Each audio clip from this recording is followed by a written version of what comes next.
here happens to be the map of the entire park, and it entirely shows the different tourist destinations and mainly where you can do the gorilla tracking. So we have Buhoma, which happens to be the headquarters of this park, and there are 3 gorilla groups here, and we have Ruhija and also 4 gorilla groups, and then Rushaga.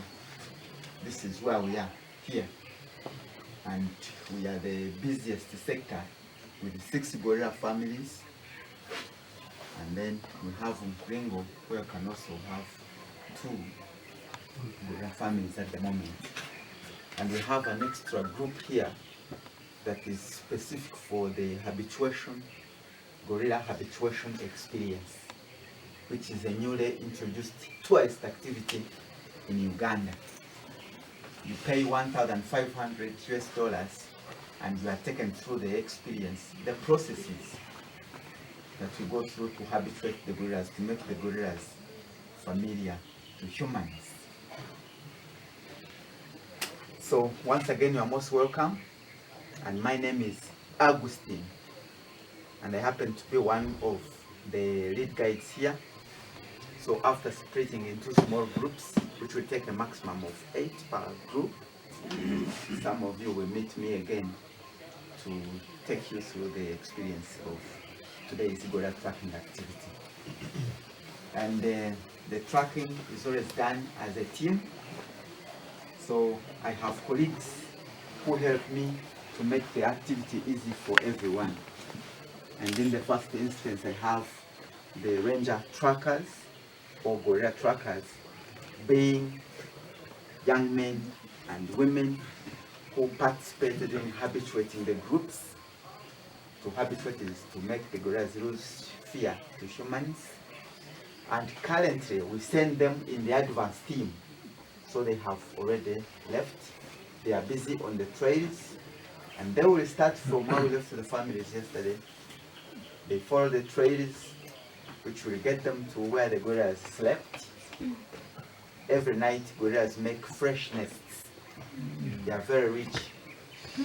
They don't go back to where they slept the previous night. And from the nests, the trackers will follow a fresh trail, which will get them to where they are having their breakfast, at the restaurant where they are having their breakfast.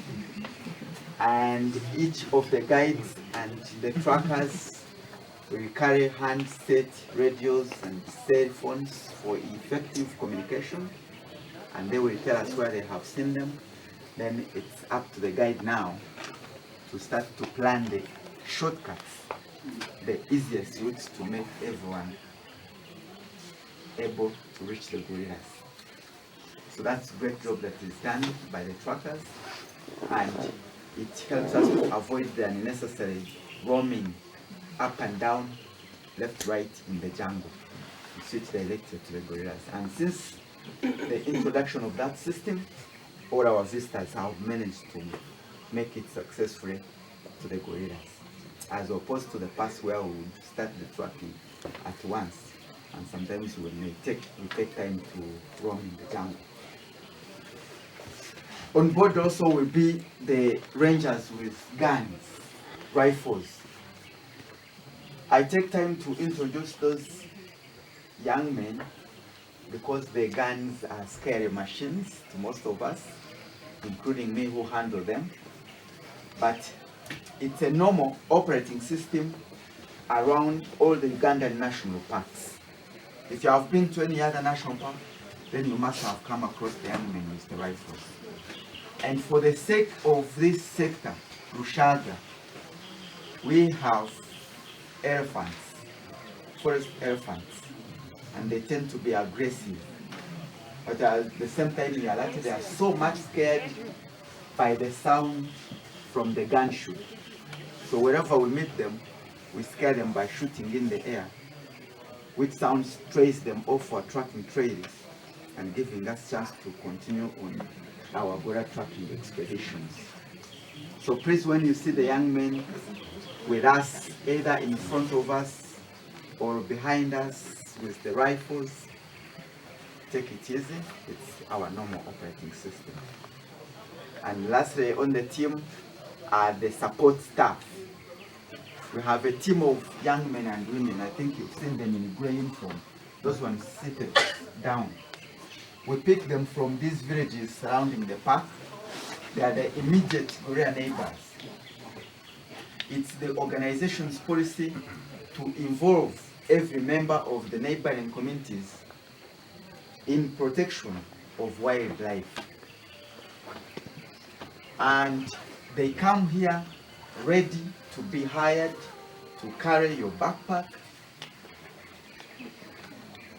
Because this landscape here is steep up and down, they also give you a hand to pull you, and they can as well push you if it necessitates, push you, pull you.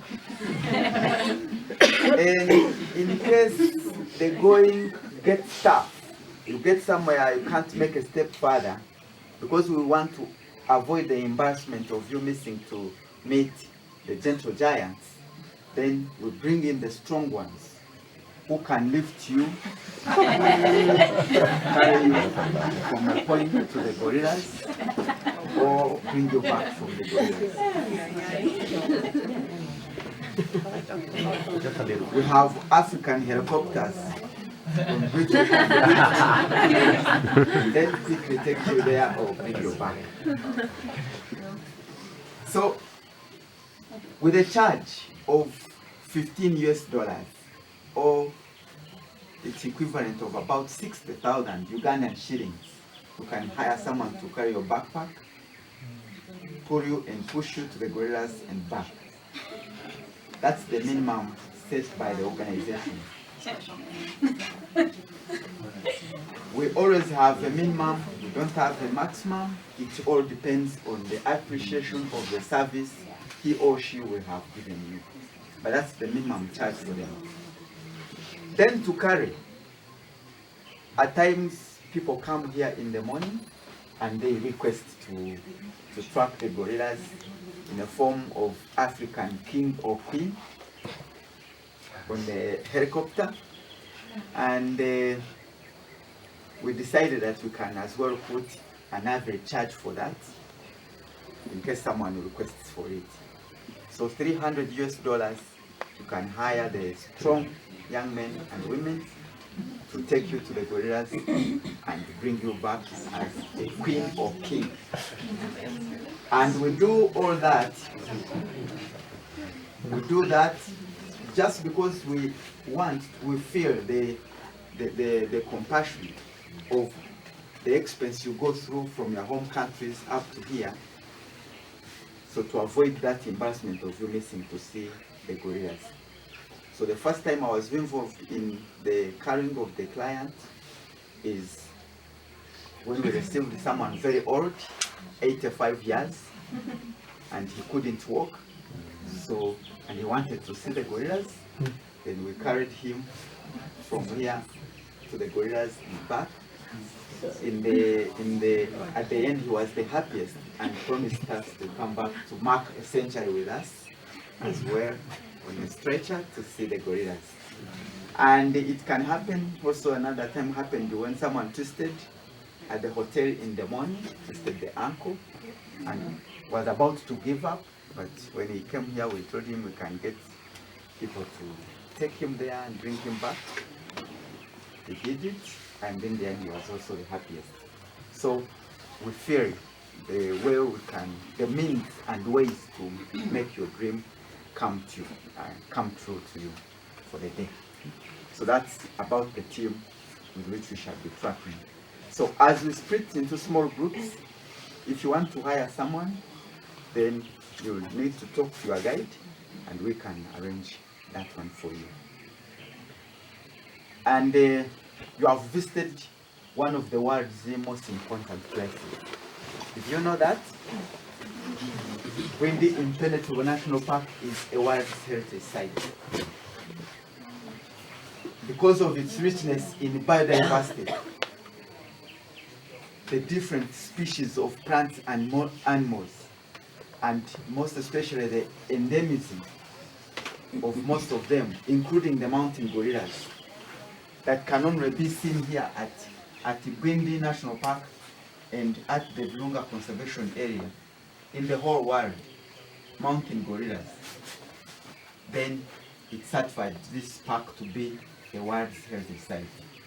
So in 1994, the United Nations Educational, Scientific and Cultural Organization certified this as a World Heritage Site, and everything that we have here has to be protected for generations. So this is one of the most important conservation places in the world. If you have seen mountain gorillas elsewhere other than here or here, Rwanda, Uganda, and the Mugainga Gorilla National Park, and then the Congo, then you must have seen the western lowland gorillas. Someone was telling me that in California somewhere there are gorillas, and in Netherlands, but they are not mountain gorillas. They must be the western gorillas. These gorillas here, they are almost 100% vegetarians, and you cannot change their diet, nor can you get them out of their natural habitat. So if you want to have them, then you must be ready to have a garden where you can plant these different plant species for them to feed them on. The moment you start to give them banana, sandwiches, milk, meat, 3 months is enough for one to die. Just 3 months. So if you must see them, then you must be at these natural habitats for them. So I think you must be proud to be here. Yeah. Yes, good. And today's activity of gorilla tracking is one that requires a lot of preparation. There are a lot of preparation for gorilla tracking, and I believe on most of your itineraries you must be having one activity today. And if there is another activity, then that must have been a mistake, because we don't have appointment with the gorillas that we shall find them there. We don't confine or restrict their movements. And their movements in this natural habitat of 331 square kilometers and of about 25 square kilometers of home range of each family is determined by the availability of food for them to feed on and the safety of the area. So we don't tie them on poles, nor do we have devices or mechanisms that now I'm going to click somewhere and it tells me that they are there or brings them close to me. Ours is to track them. That's why it was called gorilla tracking. We are looking out for them. And where we find them, we stay with them for an hour, we take pictures, we ask them questions about them, and leave them to enjoy their normal, natural way of life. So at times, it can take us short time, about half an hour or less than that. There's a times when they come here, just right away from this banda, you see them. But a situation like that, your information, most people don't like it. Yeah, we have had many complaints of visitors when they see them near than when they are far. And there is when you can walk for 1.5, 2 hours. The longest I have ever done is 5 hours, which I think will not happen today. And we need to carry with us, packed lunches, drinking water, have rain jackets, good shoes for this that have nice grips because the ground is now slippery because of the wet season, and poles, the walking sticks to help you balance on the steep landscape. So we prepare for a long one. Then if it is a short one, that becomes our luck, and if that's what you wanted. because after like 1.5 or 2 hours walking, you may get hungry and you need to take in something to regain energy. So let me confirm. Do you have packed lunches? Yeah. Good. I'll be putting a tip. Drinking water, at least 2 liters each. Yeah. Rain jackets. Yes. Yeah. You need where to put your gadgets, your cameras, and the phone in case of rain. Good. The shoes, I expect nobody to be putting on high-heeled or open. They will not work in the jungle. And we shall also ask you to tuck in the pants in the socks, because we have ants. We have safari ants. They are not dangerous, the ants, but they are biting disorganized. You know the safari ants? Tell us your experience. They are biting disorganized, and sometimes you may be forced to dance where there is no music. So that's why we asked you to tuck in the pants into the socks. Then for the poles we have there, you will pick the pole to help you balance on the steep landscape.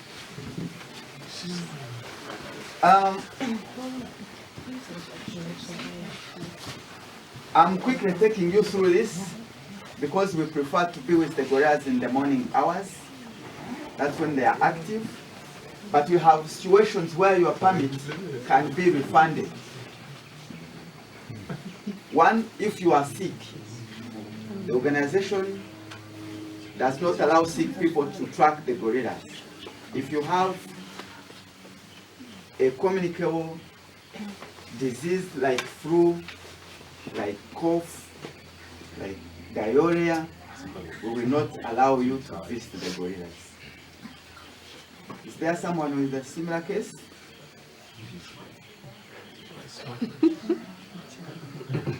If someone has a case like that and declares that he's not ready to track the gorillas,